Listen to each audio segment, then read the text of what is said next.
again, and welcome back to English Today. And this is DVD 19 and the second DVD of your advanced level. And in this DVD, we'll start with another 2 episodes of our story, That's Life. And then after, we'll look at our special TV programs. There'll be a discussion about winning the lottery. And then, in the cookery section, we'll learn how to make preserves. To follow, in the grammar section, we'll look at the language we use for making arrangements with people. And then we'll study some special question forms. So, I hope you have fun.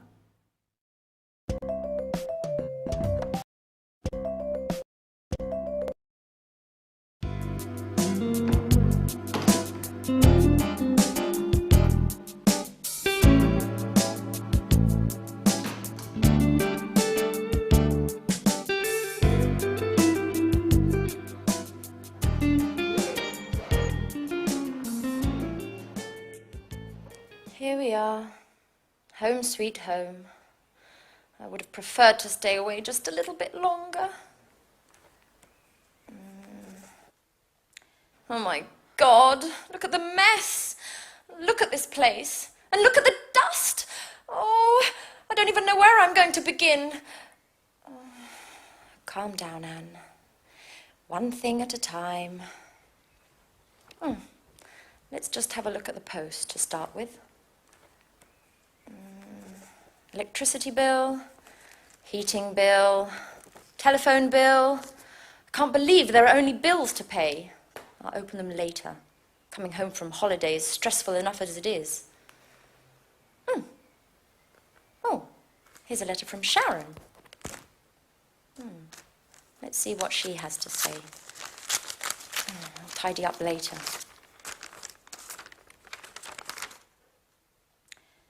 Dear Anne, I would have preferred to say goodbye in person, but you had already left for your trip to Italy. Speaking of which, did you enjoy yourself? Unfortunately, things between me and Jack just haven't worked out. Maybe we rushed everything. Maybe memories with Peter were still too fresh. I don't know. Anyway, living together just became impossible. After thinking about things long and hard, I decided to accept my boss's offer to transfer to Amsterdam, to take charge of the new museum opening. It's a great city. In any case, I need time to get my life in order and, well, I hope everything's fine with you. Don't move. Oh, don't hurt me. There, you'll find all my money there. Just take it and leave. Relax, please. Anne. It's me, Jack. Oh, Jack. Jack. Are you crazy? You scared me half to death. And how did you get in here? Well, I might be living next door, but I still have these. So I can surprise you from time to time. Jack, you'll never change. I was reading a letter from Sharon explaining why she left. If you don't mind, Anne, I'd rather not talk about that. What about you and your Mr. Perfection, Nick? How are you? Well, I realized that things weren't all as perfect as he wanted me to believe, and in any case, if you don't mind, I'd rather not talk about it. Absolutely. Let bygones be bygones. What about a drink to celebrate your homecoming? No, Jack. I've just arrived and I need to unpack and just take a look at the place. It's a disaster area. No, the first thing I want to do is get things tidied up. Where did you get this? Isn't it marvelous? My grandmother gave it to me. It's fantastic. Well, if you want to get tidied up, you'd better start right away. It'll take you a month to clean this. I know. And you say I'll never change. And do you ever think about anything besides cleaning? No, guys. You should get engaged to a Hoover. Anyway, no excuses. Come on, go, get ready. Can you manage to be ready by 7?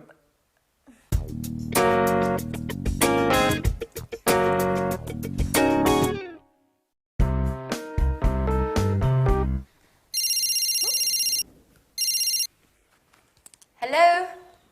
Alice! Hi! Yes, And I'm here with Jack now. He says hello. Yeah, she says hello. I'm so happy. You know, Jack insisted on cleaning the whole house straight away. Hmm? What? What telegram? No, I haven't received anything. What? But tonight? Alice?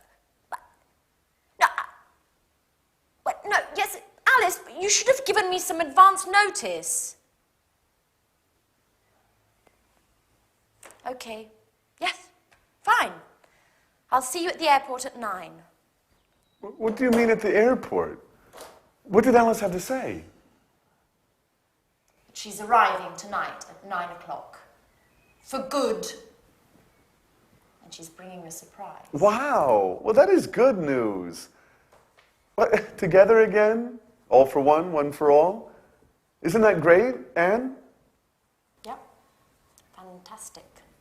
What's the matter? Why the sad face? Nothing. Well, it's just that I was just thinking about the poor house. I don't even want to start to imagine what a mess I'm going to have in here with you two. Oh!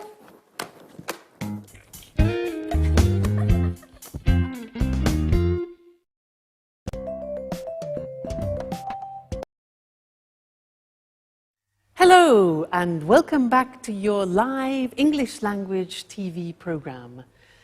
Did you notice in that episode that Jack was trying to invite Anne for a drink, and he was using the language of making arrangements? Well, that's what I want to study with you now in this lesson. And to do that, I want to use the telephone. Now, listen carefully to the conversation that I have, okay? Oh, miracles can happen. Hello? Oh, hi, Jane. How are you? Yeah, fine, thanks. Very well. Well, lots of work at the moment, actually. Yes, I know. I look forward to the weekend, too, just to relax a bit. And how about you? Yeah? Oh, what's going on? Oh, that sounds interesting. When? Friday. Oh, no, not Friday. I've got a concert. Yeah, I got a ticket to a concert on Friday. I can't make it. Well, what about Saturday? What are you up to on Saturday? Oh, really? Sounds interesting. Anyone I know? Oh, really? I haven't seen him for ages. Yes, I'd love to. Okay, well, what sort of time? Yeah, all right. Well, if you want, I can give you a lift. Yeah? Let's say I'll pick you up at about 8-ish. Great. Oh, by the way, what type of clothes? Is it posh? Is it casual? Fine. All right, great, great, great. Well, I really look forward to it. All right then, good. See you then. All right then. Bye. Now, did you notice that was a nice invitation, that? I was using certain phrases which are very common in English when we are making arrangements. And that's what I'd like to look with you now on the screen. All right, making arrangements. So, first, suggesting an appointment. Now, there are various things we can say in English to suggest an appointment. For example, what are you up to on Friday? Now that's unusual. The verb is to be up to. What are you up to on Friday? So that's a colloquial expression, and it means just simply, what are you doing? What are you up to on Friday? Other expressions, this you already know, we've learnt it. How about, or what about going to the cinema? Remember those? So they are informal. Another possibility is, could you manage a meeting on Friday? This is a bit more formal. Manage means organize. It's a word we use very often. Okay? Could you manage a meeting on Friday? Another possibility is, do you think we could meet up? Do you think we could meet up, which means get together? And also, I wonder if we could go. For example, I wonder if we could go to a show together. I wonder. So, wonder is a word which we use, and it's talking about thinking something over. All right? So, those are different ways of suggesting an appointment. Now, usually, when somebody suggests an appointment, you have to look in your diary. Now, remember, we say diary in English, we don't say an agenda. Okay, so you look in your diary to see what your availability is. And you can say, for example, on the phone, you say, just a minute, I'll have a look. I'll have a look in my diary. Or you could say, let me just look in my diary. Two very common expressions. Now remember, alternative words for diary are an organizer or a day planner. These are words which are often used. Day planner and organizer. All right? Good. Now we have to talk about a time. So you could ask, are you free at 8 o'clock, for example? Or could you manage, you notice manage again, organize. Could you manage Tuesday? Or would Friday at 5 suit you? Now look at the spelling of that. S-U-I-T. We don't say suit. We say suit. And suit is very common. It means to be convenient. So, would Friday at 5 suit you? Another very common one is, could you make it? Could you make it on Monday, which means could you organize yourself? Could you make it on Monday? Or another possibility is, when would you be available?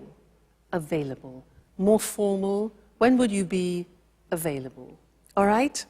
Great. So now, we've talked about the time. If you want to reject, say no to a suggestion and an arrangement, these are the possibilities. You can say, I'm sorry, I'm booked up on Friday. Now, booked up means that your agenda is full, okay? So I'm booked up, my agenda is full, my diary is full, my day planner is full, okay?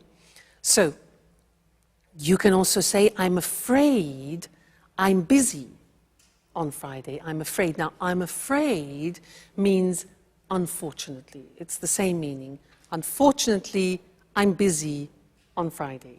All right? Or unfortunately, I can't make it, which is what we've used before. Great. Now, if you want to accept the suggestion, you can say, I'd love to, which is something we learned in socializing. I'd love to, or that'd be great. That'd be great. That would be great. And the last thing is to confirm the arrangement. So here you can say, fine, so that's Wednesday at 7 o'clock in your office. Notice we say, so that's Wednesday at 7 o'clock in your office. So that's. Good. I'll see you later then is less formal. And more formal, I look forward to seeing you on Friday. Remember, we've learned that expression too. I look forward to seeing you on Friday. Very common. All right, so that's all the language of making arrangements. And I look forward to seeing you again in our next lesson. So until then, goodbye.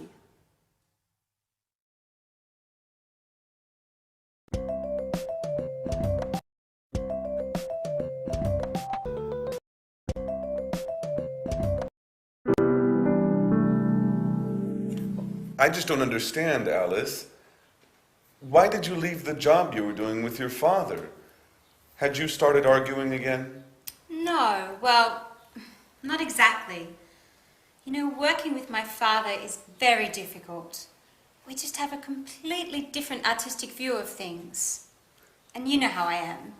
After a bit, I just get bored of doing the same things. I need new horizons.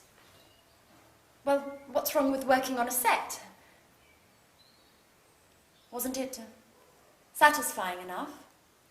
Sure, of course. You know, in the long run, even the most satisfying things can get boring. And, of course, I met Edward. By the way, Edward is a Scorpio. Ooh, that's really interesting. Have you noticed what a magnetic look he has about him? Well, it's kind of hard to see his eyes from behind that camera. I wonder if he ever puts it down. Does he take it to bed with him? Stop! No, no. It's not going to work like that. You guys aren't acting naturally at all. You're too stiff. You look like statues. What we need here is expression, involvement, passion. Come on, let's do another take of that last scene. Which scene makes us look stiff? We're simply talking here, Edward. That's what I mean. Do it well. Let your inner self flow. Express your fears, your hidden desires. You, and yes, you are in love with Jack, aren't you? Don't be afraid. Show your true feelings. Show him what you are capable of. Well, besides the fact that I'm not in love with Jack anymore. Well, who told you, anyway? Okay, let's take 5. Maybe it's better if I leave you alone. Excuse me, Alice. Could you tell me where I can watch this material in peace and quiet? Go on into my room, Edward. I'll be with you in a minute.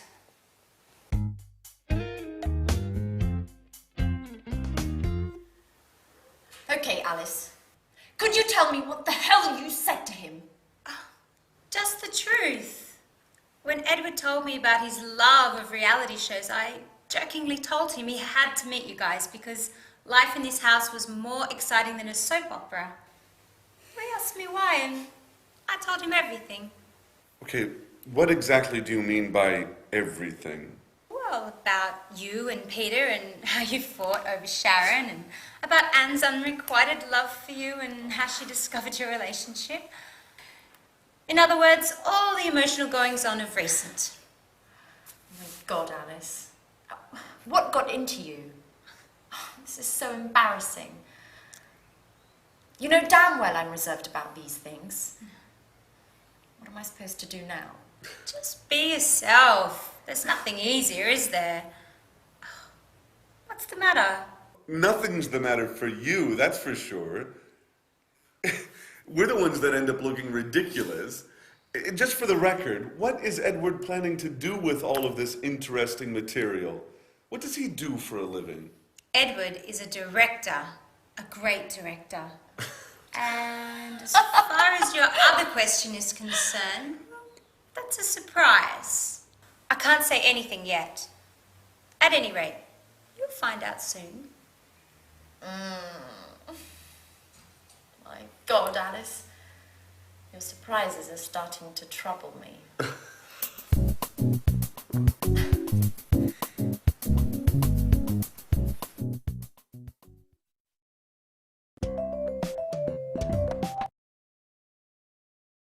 We like surprises, don't we?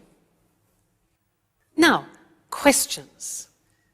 In this lesson, I want to do some revision of questions, and I want to do a quiz with you. And I want to ask you some special questions, those unusual questions in English. And I want you to try and find the correct answer by understanding the real meaning of the question. Let me give you an example. If I ask you, what's he like? What's he like? What answer would you give me? What's he like? You remember? Okay, it's not the verb to like to like and dislike. What's he like is asking about the general impression of a person. So, what's he like? An answer could be, he's lovely, he's very nice, he's kind, he's generous. All right? So that's the quiz. Are you ready? Let's move on. Now, question, what does he look like? What does he look like? Remember that? Yeah, look like is for physical appearance. So an answer could be, well, he's tall, dark, and handsome. Classic. All right, so what does he look like? Physical appearance. Next. How is he? Answer, how is he? Now that's a bit confusing because it is only asking about somebody's health. Like, how are you? So how is he? He's fine. Great, okay, he's fine. Next one. What does he do for a living? What does he do for a living? The answer? Okay, he's a doctor. He's an engineer. So that question is asking about professions. What does he do for a living? Very good. Next one. These. What's the matter? What's wrong? What's up? Okay. Yeah, there are many, many possibilities because the question means what's the problem? So what's the matter? What's wrong? What's up? You can say, I can't find my phone. All right? Good. Next one. This one, not so easy. Try and answer this. What's it about? What's it about? Yeah, okay, now we're asking about the content. It could be a book, it could be a film, for example. What's it about? An answer could be, well, it's a love story, it's about two people who fall in love, and then blah, blah, blah, blah. All right, so what's it about? Content. Next one. Which way do we go? Answer. Which way do we go? Yeah, good. It's for giving directions. So you can say, well, you go right, then you turn left, and then you carry straight on. So which way do we go? Giving directions. Fine. Next one, this one. What size do you take? What size do you take? Yeah. Now, we're talking about clothes. We're talking about shoes, for example. We don't say what number do you take, but what size? So you could say, for example, I take size 12 or I take size 42. All right, so what size do you take? Great. Next one. How long does it take? How long does it take or how long is it going to last? 1 hour? 15 minutes? All right, so how long does it take? How long is it going to last? Is for a length of an activity. How long does it last? Strange that, yeah? Next one. This is difficult. Do you know this? If I say to you, well, what do you reckon? What do you reckon? Huh. Do you know that? It's very, very, very familiar language. Reckon is the same in English as what do you think? What do you reckon? What do you think? Good. Next one. What's it made of? What's it made of? If I show you this, what's it made of? Plastic. Right, so what's it made of is for the substance. Wood, plastic, paper, etc. All right? Okay, this one here. How do you want your steak done? How do you want your steak done? 3 possibilities in the answer. Okay, you can say well done, medium, or rare. I want my steak rare, R-A-R-E, which is like bloody, all right? And the last one, do you know this? What am I supposed to do? What am I supposed to do? Yeah, exactly. You're supposed to go to bed now. Now, this is asking for advice. It's like saying, what should I do? It's exactly the same meaning. Great. Now, you're very good, you see. With every lesson, you learn more and more, and we're really making progress. So, keep practicing, and I'll see you again in the next lesson. So, take care. Bye.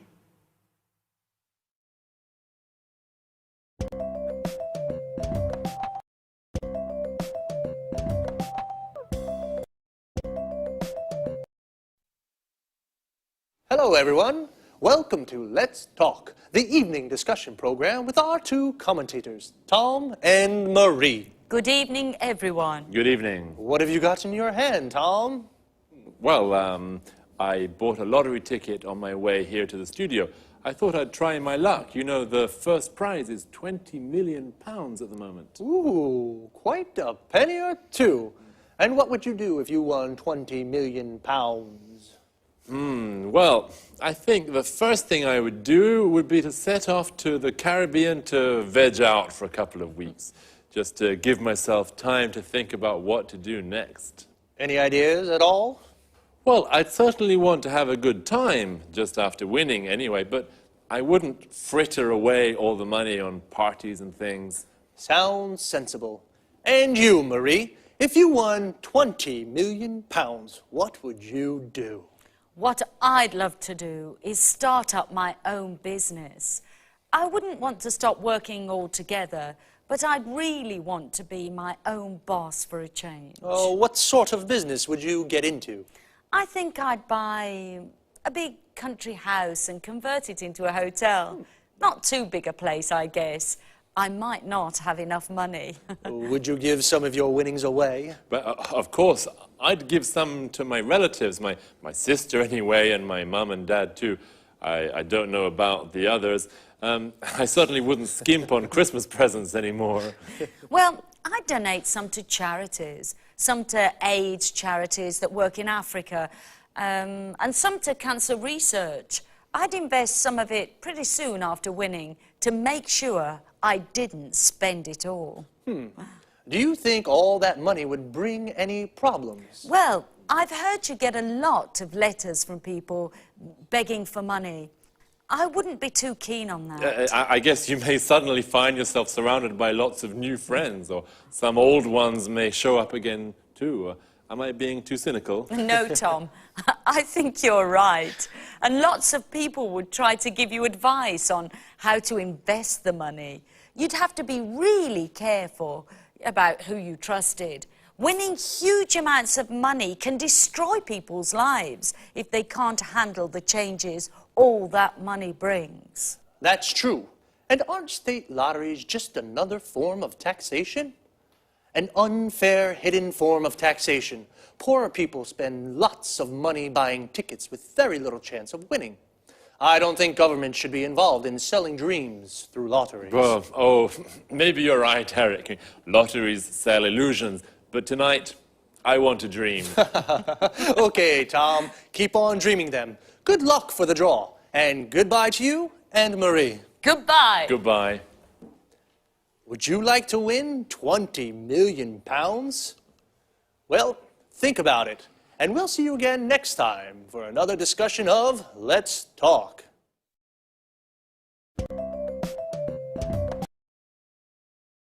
Well, what would you do with £20 million? Would you set off for the Caribbean like Tom? We say set off for a destination. This means to start a journey. He would veg out for a few weeks to think. To veg out means to relax completely. It's an informal expression. It would be a shame to fritter away the money. To fritter away means to waste. If you fritter away money, you spend it on useless things. Would you keep on working? To keep on doing something means to continue doing something. So, keep on working means continue working. Or would you stop working altogether?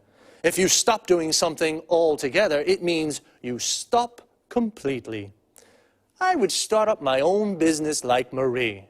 To start up means to create. To start up a business means you create a new business.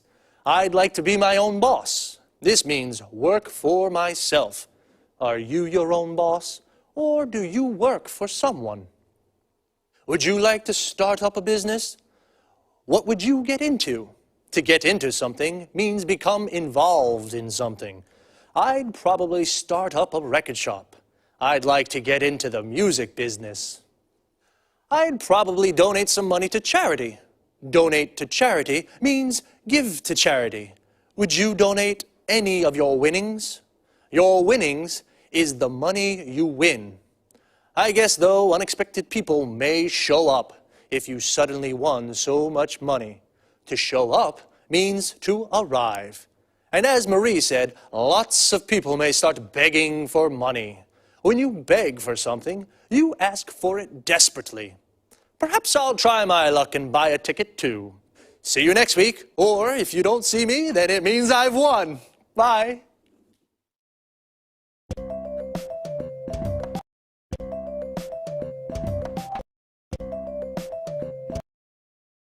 Good morning from Cooking Today. Here we are with Lisa French, our expert homemaker. How are you, Lisa? I'm fine, thanks. Hello, everybody, and welcome to my home. I wonder what you'll talk about today. An interesting theme, preserves. This reminds me of my granny. So what kind of preserves are there? There are plenty. Jams, jellies, conserves, marmalade, syrups, candies, sauces. You see, you can preserve almost anything. Even meat? Of course, meat, poultry and fish. What's your favorite preserve? I have a strong preference for chili sauce.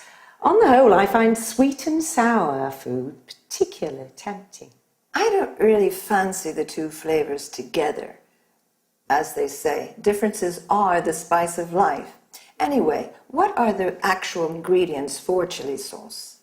Tomatoes, peeled and sliced in chunks, chopped celery, ground onion, green peppers, a cinnamon stick, chili, mustard, brown sugar, and vinegar. That's all. And meat, I suppose. You're right, mince meat. I adore chili. I'm curious about vegetable canning. What's the right procedure? That's easy. Once you've grasped the basic rules, it's quite simple. All you have to do is heat the food in sealed jars. So simple. Well, you must sterilize containers and lids before canning. Now, this may seem like a stupid question, but heating is important, isn't it? Of course, the heat destroys the bad bacteria, so you can enjoy your preserves all year round. Great. And now, what about canned tomatoes? They used to be popular in summer when I was young. Yes, for this preparation, dip tomatoes in boiling water first. Why? To loosen skin. Dip quickly in cold water, then peel them. And once peeled, what else? Cut out stem ends and quarter them. And you boil them again, don't you? Right. First you add salt and basil, then pack tomatoes into hot jars. Don't forget to close the lids well. Fantastic. And now, how do you make, let's see, jellies? Oh, I have a pretty good mint jelly recipe. You combine water, vinegar, mint and sugar in a large saucepan and bring to a boil. Then add fruit pectin. How long should it cook? Heat to a full rolling boil and boil hard for 1 minute. Then what? Just remove the leaves and pour into hot jars. Then seal with paraffin. It's easy. This sounds much easier than I thought. I'll try it. Thank you, Lisa, for your fantastic tips on preserves. And I'm looking forward to seeing you next week. Thank you. You're always welcome in my home.